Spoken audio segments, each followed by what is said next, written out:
photograph sat on her desk when Darius said, "That's my son." Catherine Rowe froze, one hand still resting on her laptop in the executive suite 32 floors above downtown Atlanta. The security officer near the windows didn't move. Darius's voice carried no anger, just the kind of calm that made dismissal impossible. The boy in the frame was 4 years old, knees scraped, smiling crookedly into sunlight at Lake Oconee. But Catherine had been told her son died 4 years ago during a neonatal transport from Tallahassee to Jacksonville, catastrophic pulmonary failure. No body returned due to contamination protocols. The routing code on Darius's foster placement paperwork, MHL Admin FL, GA7793. The same compliance division code from Catherine's own company, Meridian Health Logistics, that appeared on the anonymous note she'd received 18 months earlier. He's alive. Ask why. Drop a comment where you're watching from, and subscribe before someone's most trusted institution becomes the reason they lose everything they can't replace. Because Darius is about to decide whether signing one document will expose how many children disappeared through systems designed to make families look like paperwork errors. Why is my son's picture sitting on your desk? The question landed before anyone had time to decide whether it was inappropriate. Cutting through the hum of the executive suite air conditioner and the muted crawl of Friday afternoon traffic along Atlanta's downtown connector 32 floors below, and the woman behind the mahogany desk, Catherine Rowe, CEO of Meridian Health Logistics according to the nameplate angled toward visitors, froze with one hand still resting on her laptop. The man standing across from her wasn't supposed to be there long enough to ask questions, wasn't supposed to notice anything beyond the malfunctioning badge reader he'd been cleared to inspect near the glass wall overlooking Peachtree Street. Yet his finger hovered inches from the framed photograph positioned toward her chair, his voice carrying the kind of calm that made dismissal impossible. Catherine looked at the photo, then back at him, then at the security officer near the windows, who hadn't moved yet because nothing about this moment registered as protocol. The maintenance technician Darius Holloway, according to the temporary badge clipped to his shirt, added something worse. That was taken near Lake Oconee, by the spillway on the east shore, late summer from the way the lights hitting his face. He paused, not for effect but because the memory required it. I still remember the heat that day. The boy in the photograph was about 4 years old, knees scraped, smiling crookedly into sunlight that caught the gap where a front tooth should have been. And Catherine had stared at that image every morning for nearly 2 years, memorizing details she couldn't explain to anyone: the oversized shirt, the grass stains on small palms, the way his eyes squinted against brightness he refused to turn away from. She opened her mouth, then closed it, because there was no script for a stranger walking into your office and naming the coordinates of a moment you weren't supposed to possess. Subscribe before someone's most trusted institution becomes the reason they lose everything they can't replace. Darius hadn't planned on saying any of this when he'd left Jones County before dawn, crossing Baldwin County's empty highways and stopping for gas outside Milledgeville. His mind focused only on finishing the job and getting back before his son's aftercare closed. But the moment he stepped into Catherine Rowe's office, he saw the photograph and felt the room narrow, because he knew that image in a way that erased professional distance. He had taken it himself during a rare weekend off, after they'd driven east toward Greene County just to escape the noise, just to watch water move. He never shared that photo with anyone, never uploaded it, never printed a second copy, because the original lived in a shoebox under his bed, where things too important to lose were supposed to stay safe, which meant the version sitting on Catherine Rowe's desk in a frame that looked expensive, positioned like it mattered, should not exist. Catherine finally spoke, her voice smaller than it had been in any shareholder meeting. How do you know where that was taken? The question hung unanswered, because Darius was staring at her now with an expression that contained no hostility, just a kind of patient devastation. The look of someone who'd spent years learning not to expect truth from people in positions like hers but was willing to wait, just this once, to see if she might be different. The security officer shifted his weight, hand drifting toward the radio clipped to his belt, waiting for a signal that never came because Catherine raised one finger, not a command. Closer to a plea, and the room stayed suspended in a silence that felt like the seconds before something irreversible. Before someone speaks words that will rewrite every story both of them thought they understood about how a child's face ended up between them, like evidence of something neither could yet name. Darius had left Jones County at 5:30 that morning, when the sky over Gray Highway still held the deep blue that comes before actual dawn. The kind of quiet that makes headlights feel intrusive against asphalt that hadn't yet decided whether to wake up. His son had been asleep in the back bedroom of the rental house 3 miles east of the elementary school, breathing steady under a comforter, decorated with planets and astronauts. And Darius had stood in the doorway thinking about waking him to say goodbye, but decided against it because mornings were hard enough without adding another transition to a day that already required too many. The drive north had taken him through Baldwin County just as the sun broke across farmland that stretched flat and patient on both sides of Highway 49. Past Milledgeville, where he'd stopped at a gas station that smelled like burnt coffee, the clerk behind the plexiglass barely looking up when Darius paid for unleaded and a bottle of water he wouldn't drink until he hit the Fulton County line. He'd made this drive before, not often but enough to recognize the rhythm of small towns giving way to suburbs, giving way to the density of Atlanta proper, where buildings climbed higher and traffic thickened into something that felt less like movement and more like collective waiting. The badge reader malfunction at Meridian Health Logistics had been flagged as routine sensor misalignment on the 32nd floor, and the work order said 2 hours maximum, which meant he could finish and still make it back to Jones County by 4:15, early enough to avoid the aftercare late fee. He hadn't expected to end up in Catherine Rowe's office, hadn't expected security to escort him there after the maintenance supervisor mentioned the CEO needed someone to check her personal access panel, and he definitely hadn't expected to see the photograph sitting on her desk like it had always been there, framed in brushed steel that caught light from the windows overlooking Peachtree Street.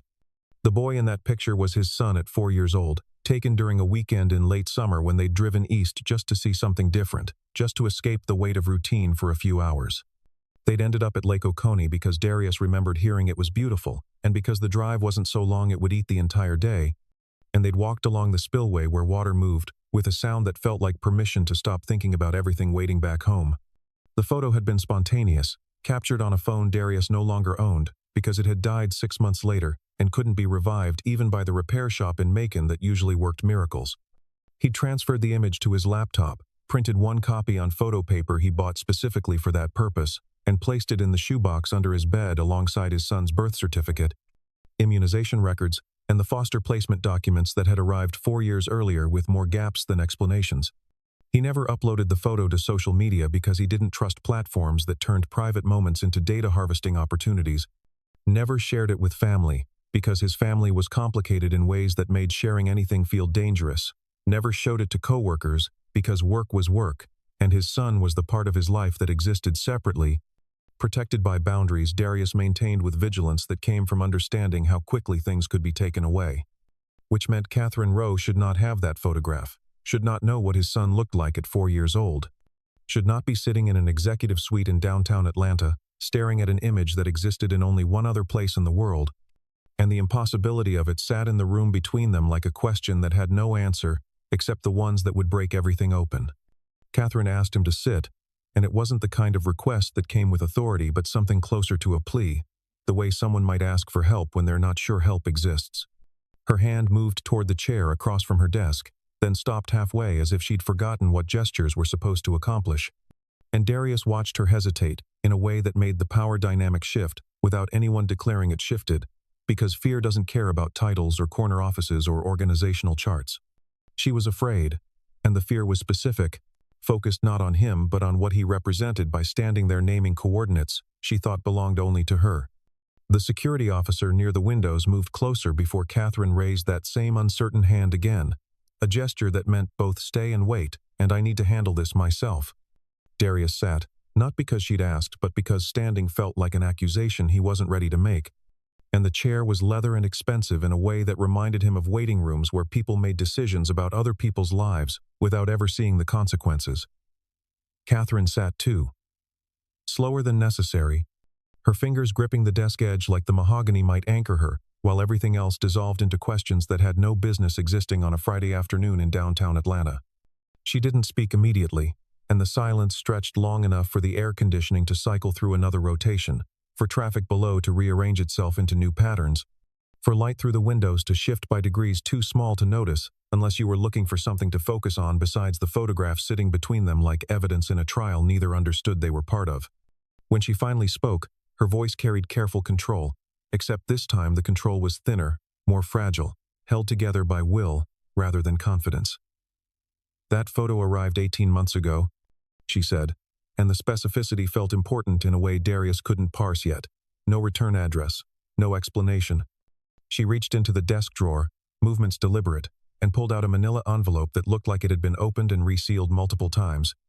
The kind of handling that happens when something becomes a ritual of uncertainty. Inside was a single sheet of paper, and she slid it across the desk toward him with the same hesitation she'd shown with everything else, as if each action might make everything worse instead of clearer. The paper was standard office stock, but the header caught Darius's attention immediately. Meridian Health Logistics letterhead, complete with the logo he'd seen throughout the building, and in the corner, printed small enough that most people wouldn't notice, a routing code that read CMPLDIV7793. The message itself was 4 words, typed in a font that gave away nothing about who had composed it. He's alive. Ask why. No signature, no date, no context that would make those 8 letters into something verifiable or dismissible. Just a statement delivered on company letterhead that suggested whoever sent it had access to Meridian's internal systems and wanted this specific CEO to know something that contradicted whatever reality she'd been living with. Before the envelope arrived, Catherine watched him read it, and when he looked up, her eyes held the kind of exhaustion that comes not from lack of sleep, but from carrying a question too heavy to set down and too dangerous to ask aloud. "I was told my son died 4 years ago," she said, and the words came out flat, drained of emotion, as if she'd rehearsed them so many times they'd lost their capacity to hurt, or maybe she'd learned to deliver them without breaking because breaking wasn't something she could afford. Neonatal complications during a transfer. That's what the paperwork said. That's what I believed. The air in the room felt thinner, and Darius understood with clarity that bypassed rational thought that whatever happened next would determine whether this moment became the beginning of something, or just another confusion that would haunt them separately, in different cities, with no resolution. He looked at the photo again, then at the note, then at Catherine Rowe sitting across from him in an office that suddenly felt less like a place of power and more like a cell where someone had been imprisoned by information they couldn't verify and couldn't ignore. "Alive according to whom?" he asked, and the question hung between them like the only thing that mattered. Catherine told him the story the way someone recounts a trauma they've learned to package into manageable pieces, each detail delivered with precision that comes from having rehearsed it alone in rooms where no one could see the breaking happen. And Darius listened without interrupting, because interruption felt like violence against something that needed to be said completely or not at all. 4 years ago, she'd been working in pharmaceutical distribution for a company based in Tallahassee, living in a rental near Florida State University's campus because the commute was manageable and because she hadn't yet accumulated the kind of life that required permanence beyond the next quarterly review. The pregnancy had been unexpected but not unwelcome, and she'd arranged her schedule around prenatal appointments at Tallahassee Memorial, filling out forms that asked about family medical history she couldn't provide because her own parents were dead, and her father's records had been sealed by estate attorneys who handled Meridian Health Logistics after his passing. The complications started during her 3rd trimester, nothing catastrophic but enough to warrant monitoring, and her obstetrician mentioned the possibility of early delivery if certain markers didn't improve, which they didn't, and on a Tuesday morning in late September she'd gone into labor 6 weeks ahead of schedule while reviewing vendor contracts in a conference room. The delivery happened at Tallahassee Memorial, under controlled chaos, nurses moving with practiced urgency while machines beeped rhythms that measured things she didn't understand, and her son, because it was a son, had been born breathing but struggling, his lungs not quite ready for the work they'd been assigned. The neonatologist used terms like respiratory distress and developmental insufficiency, and the recommendation had been immediate transfer to a Level 4 NICU facility in Jacksonville, where specialists could provide interventions Tallahassee couldn't offer. She never saw him loaded into the transport. She'd been recovering from an emergency cesarean that required more intervention than planned, and by the time she was coherent enough to ask questions, the infant had already been moved, already been strapped into equipment inside a medical transport vehicle, operated by a company she'd never heard of but whose name appeared on discharge paperwork, alongside a routing code that looked official enough to quiet the questions forming in her mind. The transport company was listed as a contracted partner through Meridian Health Logistics, which meant nothing to her then because she didn't know her father had chaired that board, didn't know the company would eventually pass to her through inheritance clauses written before she was born. Subscribe before someone you trust becomes part of the system that failed you. The call came 8 hours after the transport departed, delivered by a voice that identified itself as Dr. Reeves from Wolfson Children's Hospital in Jacksonville, though later when she tried to verify the name she would find no one matching that description who worked in neonatal care during that period. Dr. Reeves explained that despite aggressive intervention, her son had experienced catastrophic pulmonary failure during the transfer, that resuscitation attempts had been unsuccessful, that the death had been documented in Leon County because that's where the transport was when the crisis occurred, and that due to contamination protocols related to medical waste disposal, the remains could not be returned for viewing or burial. The explanation had been delivered with sympathy that sounded rehearsed, and she'd accepted it because grief doesn't leave room for skepticism, because trusting the system felt easier than imagining alternatives, because the paperwork that arrived 3 days later bore official seals and county stamps and signatures that looked legitimate enough to close the door on questions. She never pursued details because they'd been packaged as complete, never demanded records because they'd been filed as confidential medical documentation, never questioned why a transport from Tallahassee to Jacksonville would experience a fatal crisis in Leon County, when that route didn't make geographic sense unless someone had deliberately rerouted the vehicle to a jurisdiction where documentation could be managed differently. She'd returned to work after the standard bereavement period, transferred to Atlanta, when Meridian's board offered her a position in logistics coordination, and eventually inherited the CEO role when the previous chair, her father, though she'd barely known him, passed away and succession clauses activated. The grief had been private, carried between professional competence and moments alone, where she allowed herself to imagine what 4 years old might have looked like, what kindergarten would have meant, what questions he might have asked if he'd been given the chance. And then, 18 months ago, the photo arrived, and the grief transformed into something else. Something that felt like being buried alive by information that contradicted everything she'd been told, but couldn't be verified, and the note "he's alive." Ask why had become the only thing that mattered in a life that suddenly felt constructed on foundations made of lies. Darius sat across from her in the leather chair that no longer felt expensive, and the photograph between them took on new meaning because if Catherine had been told her son died, and Darius had been given a child through foster placement with paperwork full of gaps, then someone had lied to both of them, had separated a mother from a child she believed was dead, and given that same child to a father who had no reason to question the legitimacy because the state had validated it. The question wasn't just who had lied, but who had benefited from the lie, who had gained something from making a child disappear from one life and reappear in another, and whether the systems that enabled it were still operating. Darius told her about the phone call that had come 4 years earlier on a Wednesday afternoon while he was replacing a compressor unit in a storage facility outside Macon, his hands still greasy, when his phone buzzed with a number he didn't recognize. The voice on the other end identified itself as belonging to a foster care coordinator working out of Baldwin County's Department of Family and Children Services, and the woman he remembered her name as Patricia something, though the paperwork later would list someone else entirely. Explained that an infant had been placed under administrative emergency authority, and that Darius's name had come up through a database search for qualified single-parent placements in the central Georgia region.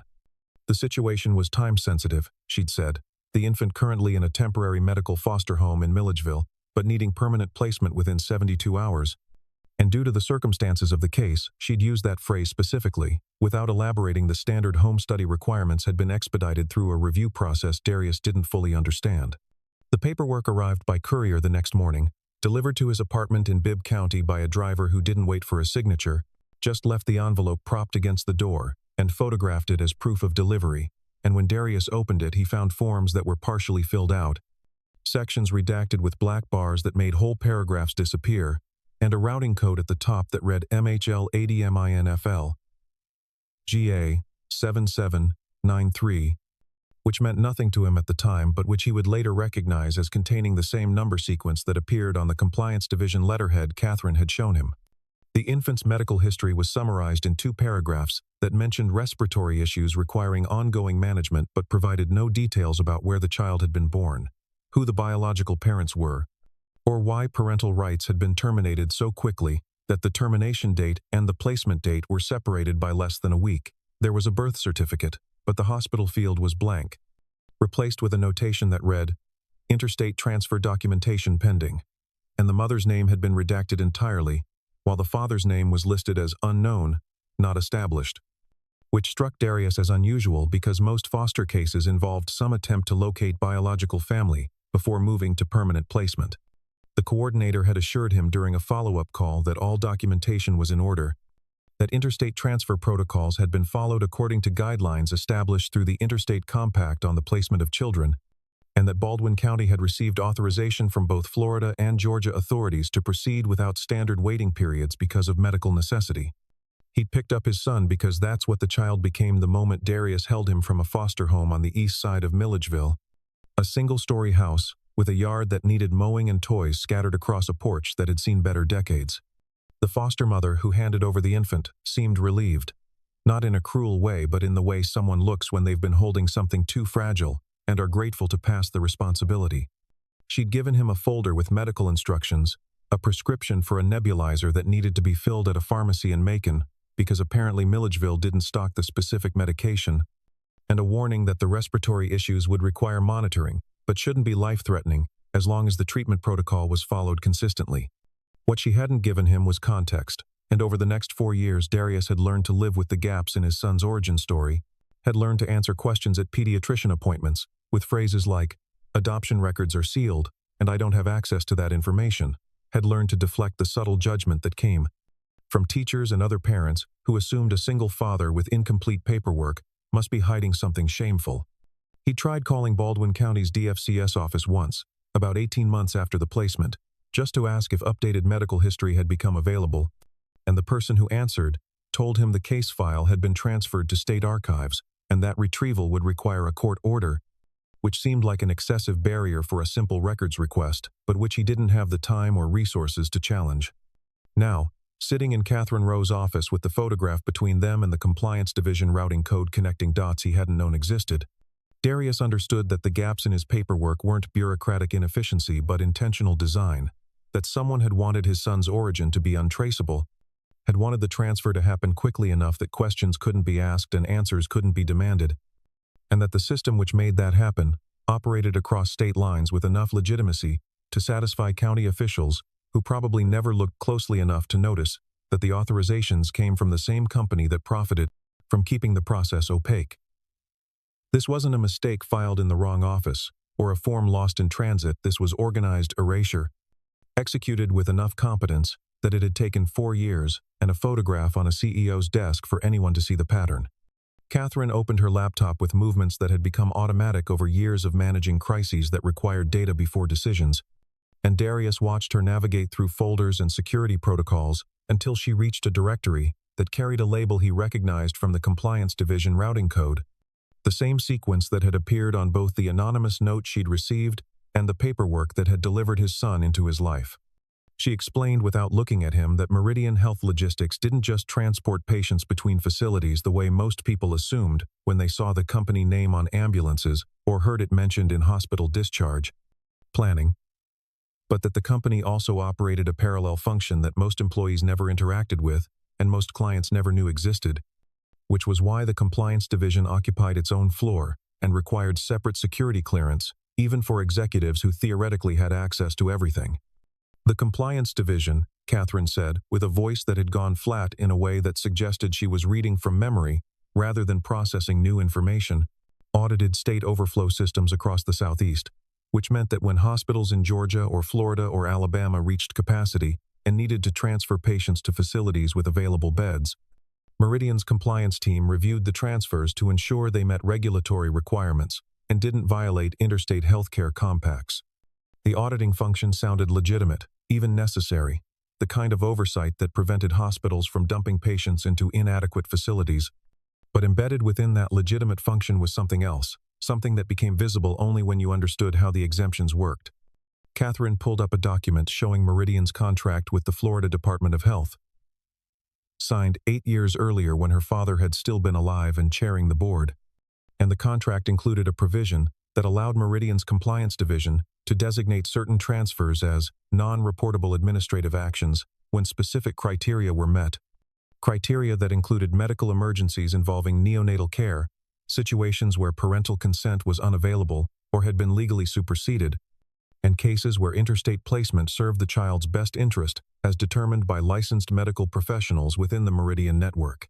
The language was careful, constructed to sound like it protected children rather than obscured their movements, and the provision had been approved by state healthcare regulators who probably saw it as a reasonable efficiency measure that reduced paperwork burden during genuine emergencies. But the exemption meant that when a transport happened under non-reportable status, there was no requirement to file standard documentation that would normally create a paper trail connecting origin to destination, No requirement to notify county health departments in the jurisdictions the transport passed through, and no requirement to maintain records that could be audited by anyone outside Meridian's internal compliance team, which meant that a child could be moved from Tallahassee to somewhere in Georgia without leaving evidence in any system except Meridian's private database. And that database was accessible only to people with credentials Catherine herself had to use executive override to reach. She scrolled through transfer logs that went back 5 years, each entry showing a routing code, a date, and a status designation. And when she reached the entry dated 4 years earlier in late September, the same week she'd been told her son died, and the same week, Darius received the call from Baldwin County. The status read, NR-ADMIN NICU-FL, GA, with an approval signature that carried initials Catherine recognized because she'd seen them on estate documents and board minutes and the inheritance paperwork that had transferred company control to her. The approval had come from him, from the man who'd never been present enough in her life to be called a father in any meaningful sense, but who'd apparently been present enough to sign off on the transfer that separated her from her son, and present enough to design a system that made that separation look like legitimate medical necessity. Subscribe before silence protects the powerful instead of the innocent. She turned the laptop toward Darius so he could see the entry, see the routing code that matched his paperwork, see the approval signature that connected her father to a decision that had shaped both their lives without their knowledge or consent. And the realization that hit them simultaneously was that this wasn't about one child or one transfer, but about a system that had been operating for years under the cover of legitimate healthcare logistics, making decisions about families in ways that left no evidence except in databases designed to be inaccessible to the people whose lives they affected. The compliance division had processed hundreds of these transfers, maybe thousands, each one flagged as non-reportable, each one approved by people who had financial incentives to keep the system running smoothly and legal authority to override normal safeguards. Catherine told him that Meridian generated revenue not just from transport fees but from compliance auditing contracts with multiple states, which meant the company profited both from moving patients and from certifying that the moves met regulatory standards. A conflict of interest, so obvious it should have raised questions, except that the system had been designed by people who understood how to make conflicts look like efficiencies.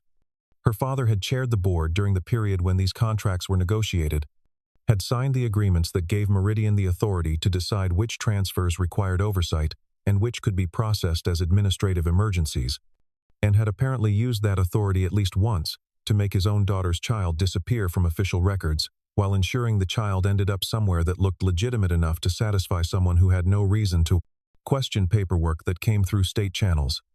The question that had been forming since Darius first pointed at the photograph now had an answer, but the answer was worse than either of them had imagined, because it wasn't just about who had lied or who had benefited. It was about a system that had been built to enable those lies, built to benefit from them, built to protect itself by making the lies look like protocols and the protocols look like protection. And that system was still operating, still processing transfers, still generating revenue, still run by the woman who was only now understanding that she'd inherited not just a company but a mechanism for erasing accountability while maintaining the appearance of legitimacy. And that mechanism had been used against her before she ever had the power to stop it. Catherine reached for her desk phone, bypassing the company directory and legal department that would protect Meridian's interests rather than hers, dialing instead Vincent Carr in Buckhead, an attorney whose reputation rested on representing executives against the companies they worked for. He listened to her explain routing codes and compliance divisions, and a father who'd signed documents that separated her from a child she'd believed was dead. And when he finished, he asked one question. Do you want to protect the child or protect the company? Catherine looked at Darius, at the photograph, at the compliance database showing her father's signature, and said the only thing that made sense. The child. Vincent told her he'd make calls, expect movement within 24 hours, and prepare for the company to become interested in stopping her. She told Darius to go home, be with his son. 26 hours later, Darius sat in his truck outside the elementary school in Jones County, watching his son emerge with a backpack and grass stains on his knees, and the normalcy felt both precious and fragile. He hadn't told his son anything because there was nothing to say that wouldn't raise unanswerable questions or introduce instability into a childhood that deserved stability. And so he drove them home and made dinner, and helped with homework, and maintained the routines they'd established over years. The waiting felt like holding his breath underwater, while someone decided whether there would be air when he surfaced. He thought about Catherine sitting in her office somewhere in Atlanta, probably not sleeping either. probably staring at the same documents they'd discovered together and wondering if the truth would cost her everything or set something free that should have been free all along. The legal machinery moved with procedural precision. By the following afternoon, confirmations began arriving in sequence. Fulton County Superior Court issued a temporary preservation order that morning, emergency custody protection that prevented any party from relocating the child until full review, carrying legal weight to trigger notifications to every agency that had touched the case. By noon, Georgia Division of Family and Children's Services in Macon confirmed Darius's custody status and flagged the case for priority review, someone finally noticing the gaps he'd lived with for 4 years. By close of business, a medical records subpoena required Tallahassee Memorial and Wolfson Children's Hospital to produce all documentation, copied to enough jurisdictions that ignoring it would require coordination across multiple state agencies with no incentive to protect Meridian. A retired transport nurse in Putnam County confirmed she'd accompanied an infant matching the description from Leon County to Baldwin County 4 years earlier, admitting she'd been instructed not to log the destination and told to destroy her logbook because it contained information covered under protocols superseding normal documentation. A pediatric pulmonologist in Leon County reviewed records Darius had maintained and identified respiratory markers consistent with the neonatal distress Catherine had been told about, specific enough that coincidence seemed implausible. But confirmation brought complication. Catherine received a call that afternoon from Meridian's general counsel, the company's, not hers, informing her the board had convened an emergency meeting to discuss liability exposure and that directors had expressed concerns about her judgment in authorizing cooperation with an investigation that could result in regulatory sanctions across multiple states. The message was clear. The company was waking to the threat she represented, and mechanisms that had protected her father's decisions were preparing to contain her. The call ended with a suggestion she consult her own legal representation before Monday's board meeting, the kind that meant the outcome was decided, and she was being given courtesy notice she faced a choice between stepping back or being removed. Truth was being confirmed through documents and testimony that made denial impossible, but powerful forces were waking to what that truth would cost them, and the question that had started with a photograph on a desk was expanding into something larger than 2 people and 1 child, expanding into a confrontation between systems designed to protect themselves and individuals who decided that protection mattered less than honesty. Darius received a message from Vincent Carr's office late that evening outlining the next steps, legal language that translated to a choice that would need to be made soon, a decision about whether to pursue shared custody through formal channels or to let the current arrangement stand and risk the system closing ranks again, the way it had 4 years earlier, when a child disappeared from one life, reappeared in another without anyone asking the questions that should have been asked. Catherine sat in her apartment that night looking at the compliance database she downloaded before leaving the office, scrolling through hundreds of transfer entries that followed the same pattern, wondering how many other children had been moved through the same non-reportable protocols and how many other parents had been told lies that sounded official enough to believe, and the weight of inheriting a system built to erase accountability felt heavier than anything her father had left her in the will. The affidavit arrived Monday morning at Darius's house in Jones County, delivered in an envelope bearing Fulton County Superior Court's seal. 12 pages dense with legal language Vincent Carr's office had translated in an attached memo. But the essential choice came down to a single signature line. The affidavit required filing in the same jurisdiction that issued the emergency custody protection, Fulton County Superior Court, 20 floors below the office where this started. It formalized shared guardianship protections, preventing either Catherine or Darius from being excluded from decisions about the child's welfare, establishing legal recognition that had never been acknowledged. But signing would trigger federal review of Meridian Health Logistics transport exemptions across Georgia, Florida, Alabama, and Mississippi. The affidavit didn't just establish custody, it documented how that custody had been disrupted, who approved it, and which mechanisms made it possible while keeping it invisible. The document named Catherine's father by name and title, referenced compliance division contracts with state health departments, cited the non-reportable transfer provision that allowed a child to disappear from records, and identified board members who'd signed policies creating infrastructure for systematic opacity. Once entered in court record, it became discoverable by federal regulators monitoring interstate healthcare compacts, regulators with both authority and obligation to investigate patterns involving neonatal transfers and parental rights terminations that happened too quickly for oversight. Darius sat at his kitchen table with the document spread before him, afternoon light, making the text harder to read as shadows shifted. Signing would protect his son, prevent anyone from challenging his custody or Catherine's participation, create documentation that couldn't be erased, establish truth systems would have to acknowledge.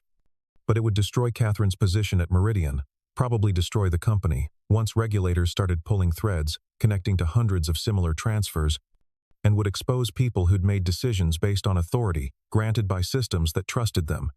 Subscribe before you have to choose between truth and safety. Catherine had made clear she wouldn't interfere, had told him through Vincent Carr that whatever he chose, she would support because the choice belonged to him. That lack of pressure made the decision harder, because he couldn't blame her if he chose the safer path, leaving the system intact.